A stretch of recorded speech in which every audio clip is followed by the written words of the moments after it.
এখনো মনে হচ্ছে নেতা কাকু আছে। আমার একটু ঠান্ডা জ্বরের কারণে গলা বসে গেছে। একটু কষ্ট হলেও শুনে নেবেন। এক ভাই লিখছে, মাসুম ভাই আপনার শরীরের অবস্থা কি? ইনশাআল্লাহ আগের চেয়ে একটু ভালো, আপডেট হচ্ছে। আমার উপস্থাপনা আপনার ভালো লাগে ভাই না? ওকে, থ্যাংক ইউ। দর্শক, আজকে অনেকগুলো গুরুত্বপূর্ণ খবর আছে। আল্লাহ সুস্থ রাখলে পুরোটাই দেওয়ার চেষ্টা করব। বলতে পারি আজকে অনেকগুলো খবর আছে এবং আপনার ধৈর্য সহকারে বসে থাকতে হবে। আমি প্রথমে বাংলাদেশের খবরটা সংক্ষিপ্ত আকারে একটু দিয়ে নিই, তারপর আমি চলে যাব, কারণ বাংলাদেশের সংকটটা আমি খুব বেশি অল্প সময়ের জন্য দেব। প্রথম বিষয়টা হচ্ছে, বাংলাদেশ সংসদ এখন উত্তপ্ত হয়ে গেছে। আজকেও দেখলাম বিরোধী দলের নেতার সাথে স্বরাষ্ট্রমন্ত্রীর বাকচিত হয়েছে, বাট ভদ্রচিত্তভাবেই হয়েছে। আবার গণভোট এবং জুলাই সনদ নিয়ে জামাতের 11 জোট, জামাত সহ যে 11 জোট, তারা আগামী শনিবার বায়তুল মোকাররম থেকে আন্দোলন শুরু করতে যাচ্ছে। অর্থাৎ বিএনপির হানিমুন পিরিয়ড শেষ। এবার জামাত মাঠে নামছে তার জোটকে নিয়ে। বলা হয়েছে বিক্ষোভ, সমাবেশ, মিছিল বায়তুল মোকাররম থেকে, এবং সেখান থেকে পরবর্তী নতুন করে কর্মসূচির ঘোষণা দেওয়া হবে। প্রশ্নটি হলো, 24-এর বিপ্লবের পর এত মানুষের প্রাণের বিনিময়ে যে বাংলাদেশ রচিত হয়েছে, যে বাংলাদেশের সবগুলো রাজনৈতিক দল ওয়াদা দিয়েছিলেন তারা একটা সুন্দর বাংলাদেশ গড়তে চান, তারা নতুন বন্দোবস্ত গড়তে চান, যে পুরনো বন্দোবস্তে হাসিনা ফ্যাসিস্ট হতে পারে, সেই বন্দোবস্ত আর চান না। এই প্রতিশ্রুতির পর রাজনৈতিক দল যদি আবারও ফ্যাসিজমের দিকে ফিরে যেতে চায় বা ফ্যাসিজমের সেই চিহ্নগুলোকে বাঁচিয়ে রাখতে চায়, এটা আমি মনে করব বাংলাদেশের জন্য সবচেয়ে বড় দুর্ভাগ্য। প্রথম কথা, আজকে আমি দেখলাম যে জামাত নেতা হামিদ হোসেন আজাদ না হামিদুদ্দিন হামিদ আজাদ, মাঝখানে একটা নাম আছে, আমি ভালো নামটা জানি না, হামিদ কি আজাদ এরকম একটা নাম, সিনিয়র একজন পলিটিশিয়ান জামাতের, তিনি বলেছেন যে বিভিন্ন অধ্যাদেশ বাতিল করে বিএনপি হাসিনার চেয়ে বড় ফ্যাসিস্ট হওয়ার পথে এগুচ্ছে। কে বলছে? জামাতের একজন নেতা। সাংবাদিকদের ডেকে তিনি এই বক্তব্যটি দিয়েছেন এবং কর্মসূচি ঘোষণা করেছেন। আমি বিশ্বাস করতে চাই, যে দেশটির এখন প্রধানমন্ত্রী আমার সবচেয়ে প্রিয় মানুষ তারেক রহমান, তিনি বাংলাদেশটাকে আগের স্থলে আর নেবেন না, একটা নতুন বাংলাদেশ উপহার দিবেন, যেটা তিনি লন্ডন থেকে 18 কোটি মানুষকে বারবার প্রতিশ্রুতি দিয়েছেন। কেন যেন বারবার আমাদের সালাউদ্দিন ভাই আলোচিত হচ্ছেন, তার দায়িত্বটা অনেক বেশি দেখছি। তারেক রহমানকে সেইভাবে বক্তব্য রাখতে শুনছি না, তিনি শুধু বসে বসে হাসেন, তার হাসিটা বেশ সুন্দর। কিন্তু আমার কাছে অদৃশ্যভাবে কিছু জিনিস মনে হচ্ছে, আমি জানি না এটা সত্য কি মিথ্যা বা এটা কি হবে। বিএনপির উপর কারো দায় আছে, তো বিএনপি চাইছে যে তারা জুলাই সনদ গণভোটের পক্ষে থাকবে না। আমি জাস্ট একটা আইডিয়া দিচ্ছি আপনাদেরকে, সত্য না মিথ্যা জানি না, আমার রাজনৈতিক বিশ্লেষণ থেকে বলছি। কিন্তু বিএনপিও মনে মনে বা তারেক রহমানও মনে মনে চায় এটা হোক, কিন্তু যারা তাদেরকে ক্ষমতায় বসিয়েছে, সারপ্রাইজ গিফট করেছে, তারা চাচ্ছে বিএনপিটা না করুক। তাই তারা চাচ্ছে দেশে একটা আন্দোলন সৃষ্টি হোক, জামাত এটা নিয়ে চাপ সৃষ্টি করুক, এবং একটা টাইম পরে বিএনপিটা মেনে নেবে। বেগম জিয়া এই কাজগুলো করতেন, আমি তার সাথে ওপেন ডিসকাশনে তার কিছু এরকম তথ্য জেনেছি, আমার আগের দর্শকরা তাদেরকে সংক্ষিপ্ত কিছু ভাষণ আমি শুনিয়েছিলাম আপনাদের।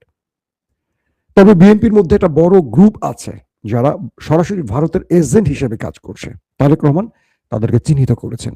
পর্দার অন্তরালে অনেক খবর আছে যেগুলো আমরা প্রকাশ করতে পারি না, জাতীয় নিরাপত্তার প্রয়োজনে, রাষ্ট্রের নিরাপত্তার প্রয়োজনে অনেক খেলা চলছে, বুঝছেন?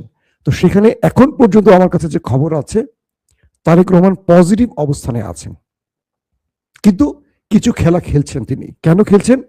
তার উপরে চাপ আছে, কারণ তিনি দেশে এসেছিলেন যে চুক্তিগুলো বা যে শর্তগুলোর উপরে, তাদের কিছু দায় শোধ করতে হবে তাকে, তো তাকে একটু সময় দিয়ে সেই কাজগুলো করতে হবে। বাট তিনি চাইছেন বাংলাদেশে কিছু হোক, আর যদি সেটা না হয়, আমার ধারণা ভুল হয়, আমি মনে করব বিএনপির জন্য আর এই সময়টি, অর্থাৎ ক্ষমতার এই সময়টি হবে সবচেয়ে দুঃখজনক। কারণ যে বিএনপি বাংলাদেশের সবচেয়ে জনপ্রিয় দল, সেই বিএনপি শেখ হাসিনার পদাঙ্ক অনুসরণ করলে তার পরিণতি শেখ হাসিনার চেয়েও খারাপ হবে।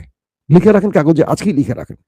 শেখ হাসিনার সময় কথাগুলো আমরা বলতাম, তাই হয়েছে শেখ হাসিনার আগে আর পরে। তো কিছু কথা শুনতে হবে। হাইব্রিড নেতাদের, হাইব্রিড সাংবাদিকদের, হাইব্রিড বুদ্ধিজীবীদের কথা শোনা যাবে না। যারা হঠাৎ করে বিএনপি হয়ে গেছে, তারা অনেক পরীক্ষিত লোক, তাদের কথা শুনতে হবে। যদি বাংলাদেশে জুলাই সনদ বাস্তবায়িত না হয়, গণভোটের রায় ভুলণ্ঠিত হয়, মনে রাখবেন বিএনপিকে সবচেয়ে করুণ পরিণতি ভোগ করতে হবে। আর যদি আমি যেটা বলেছি তারেক রহমান সেই পলিসিটি আগান, অর্থাৎ তিনি চাচ্ছেন অদৃশ্য শক্তিকে খুশি করতে, যে বিএনপিটার বিপক্ষে, কিন্তু বিরোধী দল এবং জনগণের চাপে পড়ে বিএনপিকে করতে হয়েছে। যদি বিএনপি এই খেলাটা খেলে থাকে, আলহামদুলিল্লাহ, আমি চাই বিএনপি কাজটা করুক। তো অবশেষে জামাত আন্দোলনে নামছে। এই নতুন সরকারের, অর্থাৎ বিপ্লবের পর যে নতুন সরকার গঠিত হয়েছে, সেই সরকারের বিরুদ্ধে বিরোধী দলের প্রথম আন্দোলন শুরু হচ্ছে আগামী শনিবার বিকেল 4টা থেকে বায়তুল মোকাররমে। আমরা দেখতে চাই কি ঘটে বাংলাদেশে। দর্শক, চলেন আমরা চলে যাচ্ছি আন্তর্জাতিক খবরে, যেটার জন্য আপনারা বসে আছেন। ডোনাল্ড ট্রাম্পের বক্তব্যটা শুনেছি, 25 মিনিটের বক্তব্যটা, 23 থেকে 25 মিনিট ধারণা করছি। তার বক্তব্যে তিনি ইরানকে খুব ভয়ঙ্কর কিছু হুমকি দিয়েছেন। আপনাকে শুনছেন তো ক্লিয়ার না? একদম কোনো সাউন্ডের প্রবলেম হচ্ছে না? তো তিনি সরাসরি হুমকি দিয়েছেন কিভাবে? Back to the stone age, back to the stone age, পাথরের যুগে ফিরে যাও। ইরানকে বলেছে মার্কিন যুক্তরাষ্ট্রের প্রেসিডেন্ট, যদি তুমি না থামো, হরমুজ খুলে না দাও, তোমার উপর এত ভয়ঙ্কর অ্যাটাক হবে যেটা তুমি কল্পনা করতে পারো নাই বা পারবা না, এবং তোমাকে পাথরের যুগে পাঠানো হবে। পাথরের যুগ বুঝছেন তো?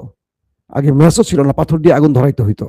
বন মানুষের যুগ, যেটাকে বলা হয়, মানে কি বলবো, এই টাইমটা হলো খ্রিস্টপূর্বের আগে। মানুষ যখন অধিকাংশ মানুষ যখন উলঙ্গ থাকতো, পৃথিবীর কিছু আবিষ্কার হয়নি।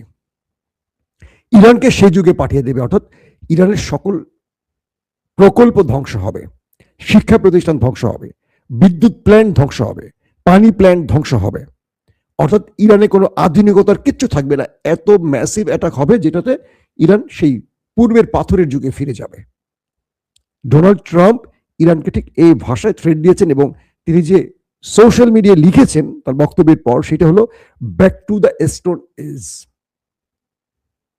স্টোন এজ বুঝছেন তো? পাথরের সময় পাঠিয়ে দেবে ইরানকে।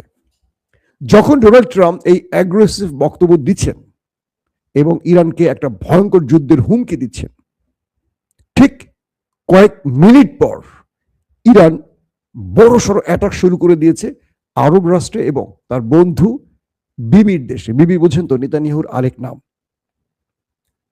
বলা হচ্ছে ইরান এত ম্যাসিভ আকারে ড্রোন, মিসাইলে, মানে তার অ্যাটাক সাজিয়েছে।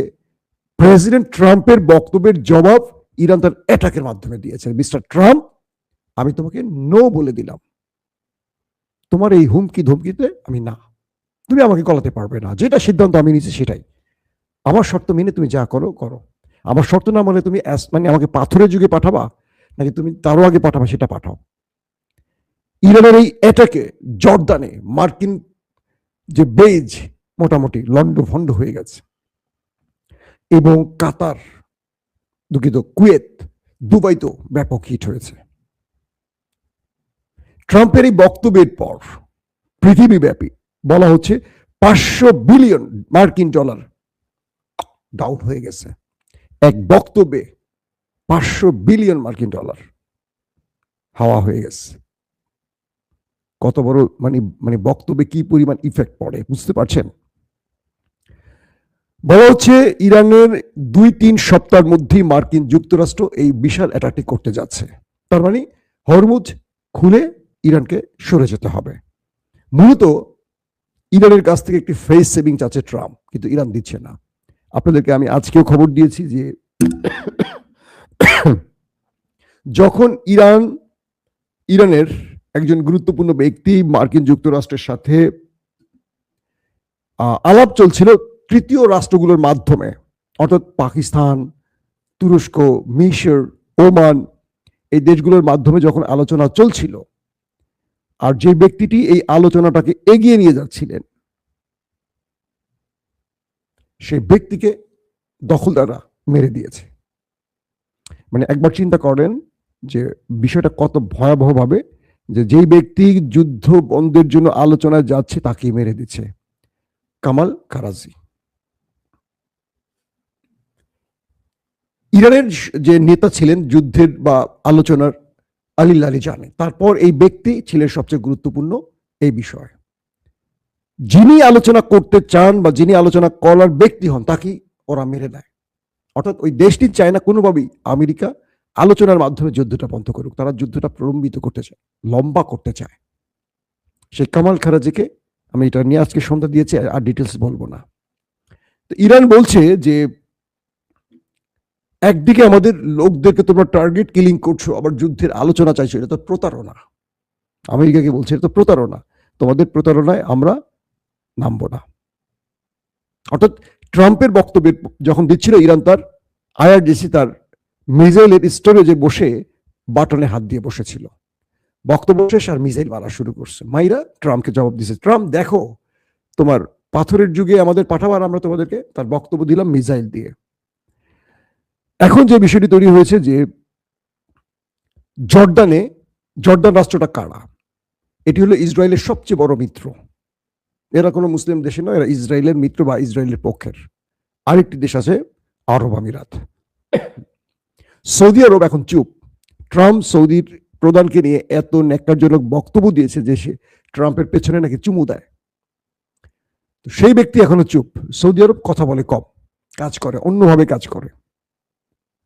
কাতার মোটামুটি চুপ, ওমান চুপ। বাহরাইন বলছে নতুন করে যে আমরা এই যুদ্ধের আগেও নেই, পাছেও নেই, বহুত মাইর খাইছি, বহুত খাইছি আর কি, আর খাইতে রাজি না। এখন লাফাচ্ছে শুধু দুটো দেশ, বাহরাইন, আরব আমিরাত, আর হলো জর্দান। কুয়েত চুপ, কাতার চুপ, বাহরাইন চুপ, আরব চুপ। ওরা বলছে আরব যদি এই যুদ্ধে না নামে আমরা নামবো কি করে? অর্থাৎ আরবরা হলো মোরল, আরব যদি যুদ্ধে নামে সবাই নামবে। আরব কৌশলগত কারণে চুপ। তারা চায় ইরান দমে যাক, কিন্তু তারা এই অ্যাটাকে নামবে না, কারণ তারা জানে যদি তারা এই যুদ্ধে নামে ইরান আরবকে তক্তা বানায় ফেলবে। তাদের যে ভিশন 30 শেষ, বুর্জ খলিফা মলিফা কিছু থাকবে না। এখন পর্যন্ত ইরান মার্কিন বেজগুলোকে টার্গেট করছে, তখন ইরানের মিসাইলগুলো আরবের কোনো স্ট্রাকচার রাখবে না, সব শেষ করে ফেলবে, কারণ আমেরিকা ঠেকাতে পারবে না। আমেরিকা তো নিজের বেজে ঠেকাতে পারে না, আরবকে কি ঘোড়া রান্না ঠেকাবে?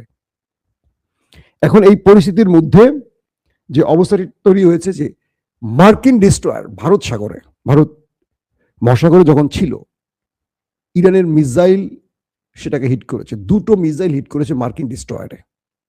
ইরানিরা বলছে এটি হলো আমাদের ভারত থেকে শ্রীলঙ্কা হয়ে আসার পথে ইরানের একটি জাহাজে অ্যাটাক হয়েছে না, 80 জন নাবিক শাহাদাত বরণ করেছিলেন, এটার প্রতিশোধ। মার্কিন সেই ডিস্ট্রয়ারকে, প্রায় $2 বিলিয়ন মার্কিন ডলারের সেই ডিস্ট্রয়ারটাকে দুটো মিসাইল দিয়ে হিট করেছে। একটি ছিল হাইপারসনিক মিসাইল, আরেকটি ছিল ক্রুজ মিসাইল। দুটো 2 পয়েন্ট থেকে এসে রাডার সিস্টেমকে ফাঁকি দিয়ে হিট করে মোটামুটি বেশ কজনকে ওপারে পাঠিয়ে দিয়েছে। পাশাপাশি যুক্তরাষ্ট্রের যেই স্ট্রাইক গ্রুপ, মার্কিন যুক্তরাষ্ট্রের যে স্ট্রাইক গ্রুপ, তাদের উপর আজকে বেশি বাকরে ড্রোন অ্যাটাক চালিয়েছে ইরান, এবং সেখানেও প্রচুর হতাহতের খবর আসছে। ড্রোনের যে খেলা দেখাচ্ছে ইরান, ওরে বাপ রে বাপ, কঠিন খেলা দেখাচ্ছে এখন ইরানের ড্রোন। সৌদি আরবের মধ্যে কোথায় কোথায় পালিয়ে আছে খুঁজে বের করে ড্রোন সেখানে গিয়ে হিট করে চলে আসছে। মানে ইরানের কাছে এখন রিয়েল টাইম ইন্টেলিজেন্স বলি এত পারফেক্টলি আসে, মার্কিন কোন পাইলট কোথায় গিয়ে পালিয়ে আছে সেখানে ড্রোন গিয়ে তাকে মেরে দিয়ে আসছে। আমেরিকা মুখ খুলে বলছে না, পরাশক্তি তো লজ্জা কাউকে বলতে পারছে না, একদম মাইকটা দিচ্ছে ইরান, কিন্তু কঠিন ভাবে। ইরান যে দাবি করছে শত শত সেনা ওপারে, এটার এগেনস্টে আমেরিকা 13 জন 14 জন সংখ্যাটা প্রকাশ করে। এত এটাকে 13 জন 14 জন মারা যাবে, এটা আপনি বিশ্বাস করেন? এটা সম্ভব? যেখানে বাংলাদেশিরাই তো এই যুদ্ধের কোনো অংশ না, বাংলাদেশের তো 3-4 জন মারা গেছে এই পর্যন্ত। এখন এই অবস্থার মধ্যে ফ্রান্স দুর্দান্ত একটি বক্তব্য দিয়েছে। ফ্রান্সের বক্তব্যটি আমার ভালো লেগেছে, সেটি হলো ম্যাক্রন, মিস্টার ইমানুয়েল ম্যাক্রন। তিনি বলছেন নিউক্লিয়ার, মানে যেই ট্রাম্প যে হুমকি দিচ্ছেন, নিউক্লিয়ার দিয়ে এই যুদ্ধের সমাধান হবে না। আমেরিকা যদি ইরানে নিউক্লিয়ার অ্যাটাক করতে চায় সমাধান হবে না। আবার আমেরিকা যে নিউক্লিয়ারের অভিযোগ তুলছে, ইরানের মধ্যে নিউক্লিয়ার নিয়ে যাবে, এটা করবে সেটা করবে, এটা আসলে সমাধান নয়। একটা তথ্য আপনাদের দিয়ে রাখি, এই আমেরিকা ইরাকের নিউক্লিয়ার আছে এই অভিযোগ তুলেছিল, আরো অনেক রকম অবৈধ রাসায়নিক বোমা আছে এরকম অভিযোগ তুলেছিল আমেরিকা। তারপর এই কথাটি বলেছিল কালকে ফ্রান্সের প্রধানমন্ত্রী, খুব দুর্দান্ত একটি কথা বলেছে। তিনি বলেছিলেন এই আমেরিকা ইরাকের বিরুদ্ধে আমাদের সবাইকে ডেকে এনে যুদ্ধ করেছিল, কারণ ইরাকে নিউক্লিয়ার আছে, ভয়ঙ্কর রাসায়নিক এটা সেটা আছে।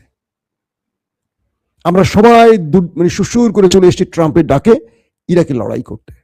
দিন শেষে আমরা জানলাম যে ইরাকের কাছে কিছুই নেই, কিন্তু ইরাকটা ধ্বংস হয়ে গেল, লাখো মানুষ প্রাণ হারালো।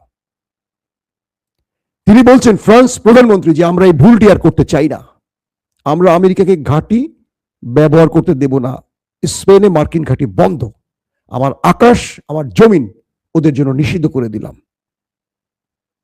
একইভাবে Switzerland, Poland, France, German, Britain, তারা সবাই আমেরিকাকে অসহযোগিতার ঘোষণা দিল এবং বলল তাদের দেশ থেকে কোনো আক্রমণ করতে দেবে না ইরানে এই ইউরোপের মোড়ল রাষ্ট্রগুলো। তো চিন্তা করেন, ম্যাক্রন বলছেন যে যে ইরানের ইউরেনিয়াম নিয়ে বা নিউক্লিয়ার নিয়ে এত আলোচনা বা যুদ্ধ শুরু, এটা তো যুদ্ধ দিয়ে নিউক্লিয়ারের আলোচনা নয়, এটি হবে টেবিলে বসে। ট্রাম্প অসুস্থ হয়ে তিনি এই কাজগুলো করছেন। কে বলছে? ফ্রান্স প্রধানমন্ত্রী ইমানুয়েল ম্যাক্রন। বুঝছেন? তিনি বলছেন হরমুজ শক্তি দিয়ে খোলা যাবে না, মার্কিন যুক্তরাষ্ট্র শক্তি প্রয়োগ করছে, এইভাবে হরমুজ প্রণালী খোলা যাবে না। এটিও আলোচনার মাধ্যমে খুলতে হবে, যে ইরানের কাছে আলোচনাগুলো তুলতে হবে এবং ইরানের দাবি মেনে নিয়ে আপনি শক্তি প্রয়োগ করবেন, যুদ্ধ প্রলম্বিত করবেন, দীর্ঘ করবেন, পুরো পৃথিবী সংকটে পড়ে গেছে, লকডাউনে পড়ে গেছে। স্রেফ বাংলাদেশের মতো দেশ দেখেন কি অবস্থা, গাড়ির তেল পাওয়া যায় না। ঢাকা শহরে দেখলাম, কোথায় কোথায় দেখলাম মানুষ দীর্ঘ সময় দাঁড়িয়ে থেকে একজন মানুষ স্টক করে বা সেখানে মারা গেছে। আমি নিজের পার্সোনাল অভিজ্ঞতা বলি, আমি এখন কোন লং ডিস্টেন্সে কোনো দূরে যেতে পারছি না, আমার গ্যাস তেল দুটো শেষ, যেতটুকু ট্যাঙ্কিতে ছিল সীমিত, ফ্যামিলির কাজে শুধু ব্যবহার হচ্ছে, বাচ্চাদের স্কুলের জন্য ব্যবহার হচ্ছে। বুঝতে পারছেন? অনেক গুরুত্বপূর্ণ কাজ আটকে বসে আছে, গাড়ির তেল গ্যাস নিতে পারছি না, ড্রাইভার বসে বসে মশা মারছে, কি করবে, ডিউটি কমে গেছে তার, কিন্তু মাঝখান দিয়ে তো আমার 12টা বাজতেছে। তো এত দূরে বাংলাদেশের যদি এই পরিস্থিতি হয়, পৃথিবীর কি অবস্থা বলছেন? এবং বিভিন্ন সূত্র বলছে বাংলাদেশ সবার আগে তেল সংকটে পড়বে সবচেয়ে বেশি, এমন হবে যে বাংলাদেশে কোনো তেল থাকবে না। বাংলাদেশ একটা ভয়ঙ্কর দিকে যাবে আগামী 1 মাস যদি লং টাইম এই যুদ্ধটা চলে, যত বড় কথাই বলো। কারণ ইরান ইতিমধ্যে বাংলাদেশের ব্যাপারে অসন্তুষ্টি জানিয়েছে, বাংলাদেশ সরকারের বক্তব্যটি ইরানের ভালো লাগেনি। তো এই অবস্থার মধ্যে তিনি বলছেন ট্রাম্প একটু বেশি কথা বলেন, বাচাল। কি বলেন? কে বলছেন? ম্যাক্রন। তিনি কি বলেন তিনি নিজেও জানেন না, তার মধ্যে ম্যানার নেই। ট্রাম্পকে আগে ম্যানার শিখতে হবে। একটি এত বড় রাষ্ট্রের প্রেসিডেন্টকে বলছেন ফ্রান্স প্রেসিডেন্ট, তার মধ্যে কোনো ম্যানার নেই, তাকে ম্যানার শিখতে হবে।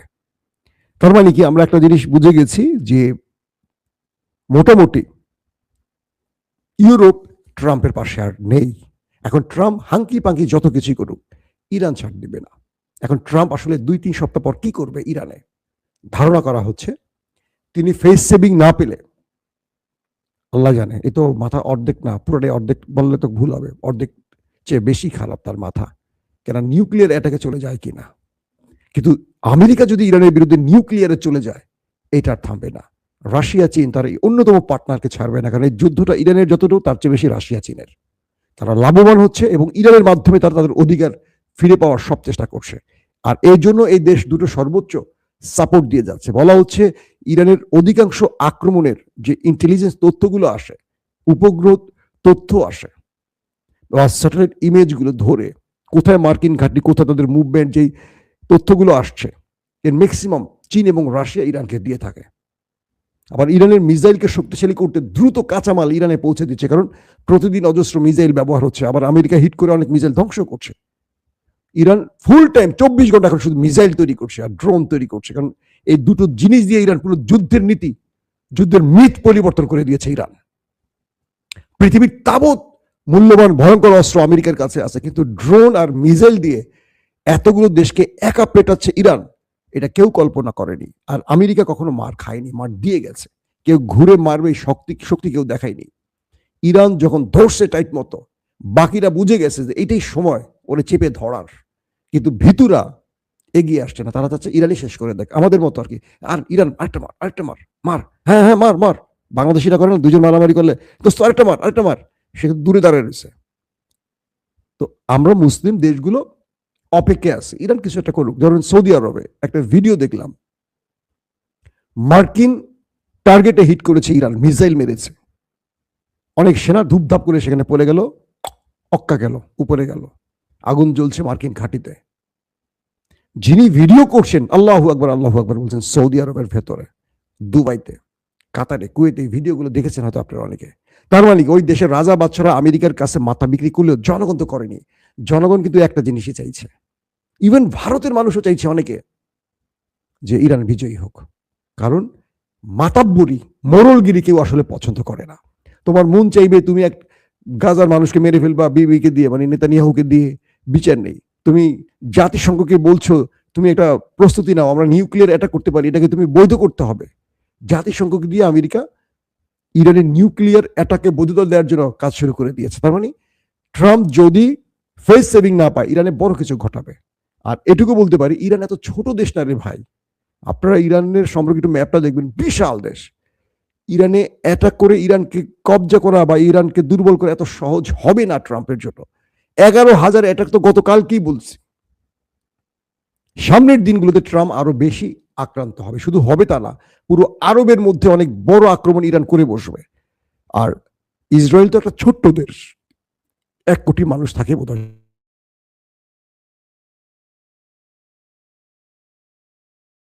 কিন্তু ইরান চাচ্ছে না সিভিলিয়ানরা মারা যাক। ইরান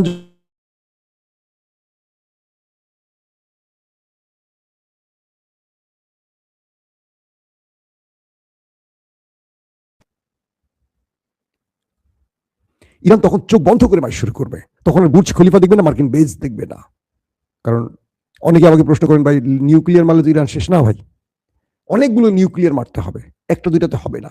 অনেক বড় ইরান, হয়তো তেহরানে মারবে।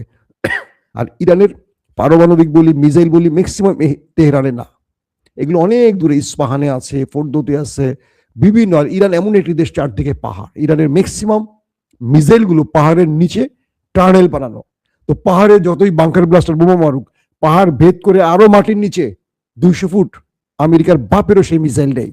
তো ওরা মারছে, কিন্তু ইরান তার ম্যাক্সিমাম মিসাইল বা ড্রোন স্টোরেজ গুলো পাহাড়ের নিচে তৈরি করেছে, পাহাড়ের মধ্যে পথ করে আরো নিচে করেছে, এবং প্রতিনিয়ত তৈরি হচ্ছে। রাশিয়া চীন রসদ দিচ্ছে, ইরান বানাচ্ছে ফুল টাইম। তো বিষয়টা হলো, ইরানে যদি নিউক্লিয়ার অ্যাটাক হয়, এটি আরো অনেকগুলো দেশে ছড়িয়ে পড়বে। কারণ ইরানকে ধারণা করা হচ্ছে তারা নিউক্লিয়ার বানিয়ে ফেলেছে। এখন হয়তো আমেরিকা এটি দিয়ে ইরানের আদৌ বানিয়েছে কিনা এটা টেস্ট করার চেষ্টা করছে, হতে পারে। তবে ট্রাম্পের উপর কারো বিশ্বাস নেই। ইমানুয়েল ম্যাক্রন যেটা বলছেন, তিনি বেশি কথা বলেন, যেটা তার বলা উচিত না। বিদায় নিচ্ছি আজকের মতো। প্রত্যেকে ভালো থাকবেন। আল্লাহ হাফিজ।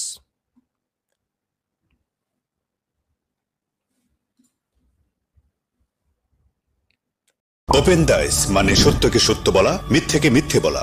আমরা শোনা কথা নয়, চোখে যা দেখে তাই বলি।